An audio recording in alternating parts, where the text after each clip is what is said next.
ಸಾಮಾಜಿಕ ಮತ್ತು ಶೈಕ್ಷಣಿಕ ಸಮೀಕ್ಷೆಯ ವೇಳೆ ಬಲಿಜ ಸಮುದಾಯದ ಬಂಧುಗಳು ಯಾವ ರೀತಿಯಾಗಿ ತಮ್ಮ ಜಾತಿಯನ್ನ ನೋಂದಾಯಿಸಬೇಕು ಎಂಬುದರ ಬಗ್ಗೆ ಬಲಿಜ ಸಮುದಾಯದ ಮುಖಂಡರು ಸುದ್ದಿಗೋಷ್ಠಿ ನಡೆಸಿ ಮಾಹಿತಿ ನೀಡಿದ್ದಾರೆ. ಸೆಪ್ಟೆಂಬರ್ 22 ಸೋಮವಾರದಿಂದ ಆರಂಭವಾಗಲಿರುವ ಸಾಮಾಜಿಕ ಮತ್ತು ಶೈಕ್ಷಣಿಕ ಸಮೀಕ್ಷೆಯ ವೇಳೆ ಬಲಿಜ ಸಮುದಾಯದ ಬಂಧುಗಳು ಸಮರ್ಪಕ ಮಾಹಿತಿಯನ್ನ ನೀಡಿ ಸಮೀಕ್ಷೆಗೆ ಸ್ಪಂದಿಸಬೇಕು ಎಂದು ತುಮಕೂರು ಜಿಲ್ಲಾ ಬಲಿಜ ಸಂಘದ ಖಜಾಂಚಿ ಸ್ಫೂರ್ತಿ ಚಿದಾನಂದ್ ಹೇಳಿದರು. ನಗರದಲ್ಲಿ ಸುದ್ದಿಗೋಷ್ಠಿ ನಡೆಸಿ ಮಾತನಾಡಿದ ಅವರು, ರಾಜ್ಯ ಸರ್ಕಾರ ಮತ್ತು ಹಿಂದುಳಿದ ವರ್ಗದ ಆಯೋಗ ಮಾಡುತ್ತಿರುವ ಈ ಸಮೀಕ್ಷೆಯಲ್ಲಿ 60 ಪ್ರಶ್ನೆಗಳನ್ನು ಕೇಳಲಾಗುತ್ತದೆ. ಮುಖ್ಯವಾಗಿ 9ನೇ ಕಾಲಂನಲ್ಲಿ A0120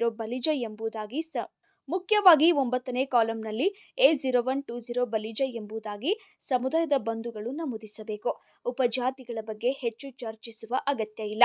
ಒಟ್ಟಾಗಿ ನಮ್ಮ ಜಾತಿ ಸಮೀಕ್ಷೆ ಮುಖ್ಯ ವಿಚಾರವಾಗಿದೆ ಎಂದು ಹೇಳಿದರು.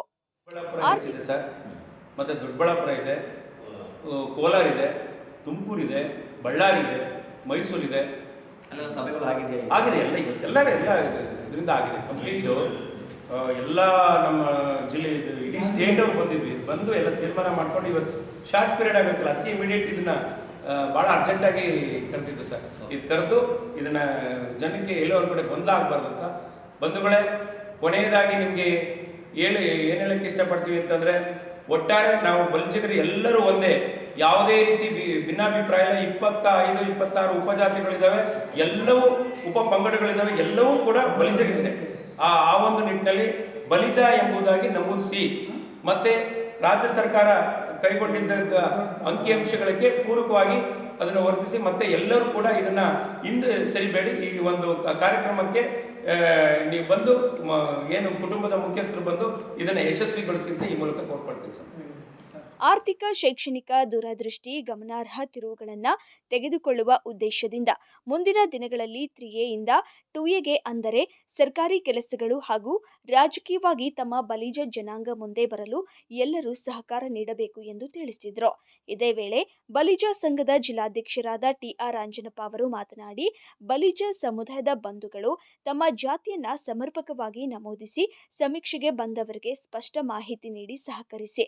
ಇದರಿಂದ ಮುಂದಿನ ದಿನಗಳಲ್ಲಿ ಬಲಿಜ ಸಮುದಾಯದ ಜನಸಂಖ್ಯೆ ತಿಳಿಯಲು ಸರ್ಕಾರದಿಂದ ಸೌಲಭ್ಯಗಳನ್ನು ಪಡೆಯಲು ಅನುಕೂಲ ಆಗಲಿದೆ ಎಂದು ತಿಳಿಸಿದರು. ಕರ್ನಾಟಕ ರಾಜ್ಯ ಹಿಂದುಳಿದ ವರ್ಗಗಳ ಆಯೋಗ ಸಾಮಾಜಿಕ ಮತ್ತು ಶೈಕ್ಷಣಿಕ ಸಮೀಕ್ಷೆಯನ್ನು ಮಾಡ್ತಕ್ಕಂಥ ನಿಟ್ಟಿನಲ್ಲಿ ಮಾಹಿತಿಯನ್ನು ಸಂಗ್ರಹ ಮಾಡ್ತಕ್ಕಂಥ ಪ್ರಯತ್ನವನ್ನು ಮಾಡ್ತಾ ಇದೆ. ಈ ಸಂದರ್ಭದಲ್ಲಿ ನಾನು ನಮ್ಮ ಬಲಿಜ ಜನಾಂಗದ ಎಲ್ಲ ಪ್ರಜೆಗಳಿಗೂ ಕೂಡ ವಿನಂತಿಸ್ಕೊಳ್ಳೋದೇನೆಂದರೆ, ಇದರಲ್ಲಿ 60 ಕಾಲಮ್ಗಳಲ್ಲಿದೆ. ಅಷ್ಟು ಮಾಹಿತಿ ಸಂಗ್ರಹಗಾರರು ಏನು ಬರ್ತಾರೆ, ಅವರು ಆ ಮಾಹಿತಿ ಸಂಗ್ರಹ ಮಾಡ್ತಕ್ಕಂಥ ಒಂದು ಫಾರ್ಮ್ಯಾಟ್ ಹಿಡ್ಕೊಂಡು ಬಂದು 60 ಕಾಲಮ್ಗಳಲ್ಲೂ ಪ್ರಶ್ನೆ ಕೇಳ್ತಾ ಹೋಗ್ತಾರೆ. ನಿಮ್ಮ ಹೆಸರೇನು, ಇದೇನೋ ಅದೇನಿದೆ ಅಂತ ಅದನ್ನೆಲ್ಲವನ್ನೂ ಕೂಡ ಮುಂದೆ ನಮೂದಿಸ್ಬೇಕು. ಒಂದು ವೇಳೆ ಅವ್ರಿಗೆ ಗೊತ್ತಾಗಲಿಲ್ಲ ಅಂತಂತ ಹೇಳಿದ್ರೆ ಯಾವ್ದಾದ್ರು ಸಹಾಯ ತೆಗೆದುಕೊಂಡು ನಮೂದಿಸ್ಬೇಕು. ಮತ್ತು ಭಾಳ ಪ್ರಮುಖವಾಗಿ ನಾನು 60 ಕಾಲಮ್ಗಳು ಹೇಳ್ತಾ ಹೋಗ್ಬಿಟ್ರೆ ನಾನು ನಾಳೆ ಬೆಳಗ್ಗೆ ಅವ್ರಿಗೆ ಹೇಳಬೇಕಾಗ್ತೈತೆ, ಬೇಡ.